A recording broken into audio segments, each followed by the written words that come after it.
एक गांव का लड़का था। उसका नाम सागर था। वह काफ़ी गरीब था क्योंकि उसके बचपन में ही माता पिता गुजर गए थे। वह अपने दोस्त के घर रहता था। बहुत दिन बीत जाने के बाद वह शहर गया। शहर में ही एक छोटी सी कंपनी में पेंटिंग का काम सीखने लगा। धीरे धीरे वह अपना खुद का किराए पे दुकान ली और उसमें पेंटिंग का व्यवसाय करने लगा। कुछ वर्ष बीतने के बाद वह काफ़ी धनी भी हो गया। एक दिन वह अपने किसी काम से वह बाहर गया तो उसे एक लड़की दिखी जो काफ़ी अच्छी और सुंदर थी। उस लड़की ने सागर को देखा तो उसे प्यार हो गया। वह काफ़ी देर तक सागर को देखती रही। कुछ देर बाद वह लड़की वहाँ से चली गई। सागर को भी वह लड़का बहुत पसंद आई।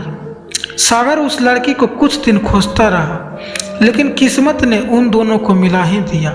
वह लड़की भी गरीब थी। लड़की उसके घर पर काम की तलाश में आई थी। मैनेजर ने लड़की की पूरी जानकारी ली और सागर को बताया। सागर ने काम पर रख लिया। सागर ने लड़की का नाम रोशनी था।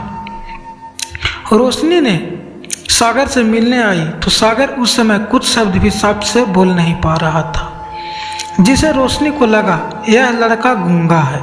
सागर भी समझ गया था कि यह लड़की हमें गूंगा समझती है। रोशनी को सागर के बारे में पता नहीं था। उसे लगा कि यह लड़का इस घर की नौकर है। जब भी सागर रोशनी के पास जाता तो वह गूंगा बन जाता। धीरे धीरे रोशनी को सागर की लाचारी देखकर प्यार होने लगा। रोशनी का प्रेम हद से भी बाहर जाने लगा।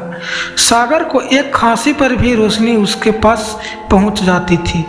सागर को भी समझ में आने लगा कि रोशनी मुझसे प्रेम करती है। रोशनी अपने सैलरी में से लड़के की इलाज करवाने के लिए कहती थी। सागर ने उसके परिवार के बारे में पता किया तो रोशनी की भी यही समस्या थी। उसके भी माता पिता नहीं थे। उसको चाचा ने पाला था। चाचा को केवल अब रोशनी के पैसे चाहता था।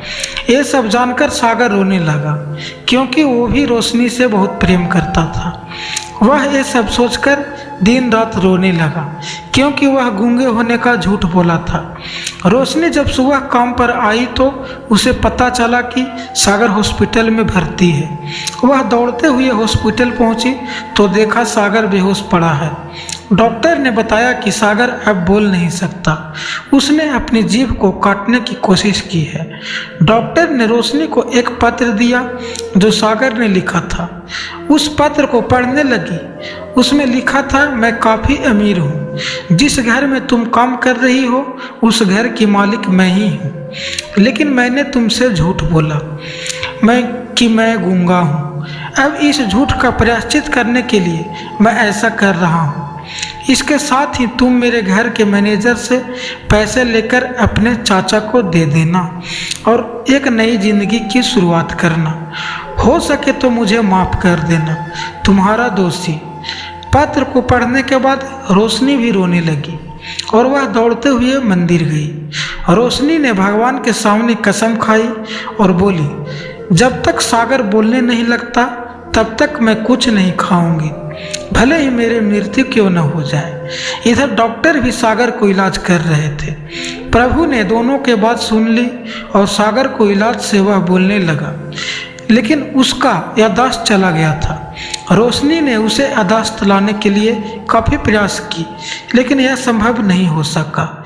इस कहानी से हमें यह शिक्षा मिलती है कि हमें कभी भी प्रेम की धारा को झूठ पर नहीं रखना चाहिए क्योंकि वह जाता है तो रुकता नहीं।